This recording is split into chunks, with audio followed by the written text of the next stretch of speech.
Hello guys আসসালামু আলাইকুম everyone, কেরম আছেন সবাই? আশা করি সবাই ভালো আছেন। আলহামদুলিল্লাহ আমিও ভালো আছি।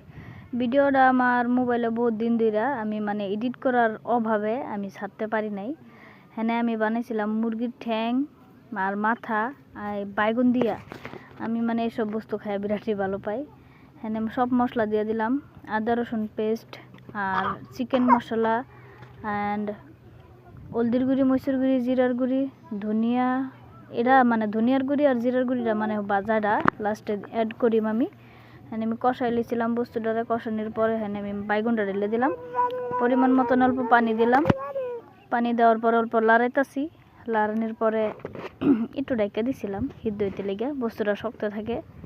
ঢাকার পরে এই যে দেখেন আমি এনে ভাজা জিরার গুঁড়া আর ধনিয়ার গুঁড়া একলগে অ্যাড করে দিলাম। ফাইনাল তরকারি আমার হয়ে গেছে। দেখেন, ওয়াও কি সুন্দর হয়েছে না?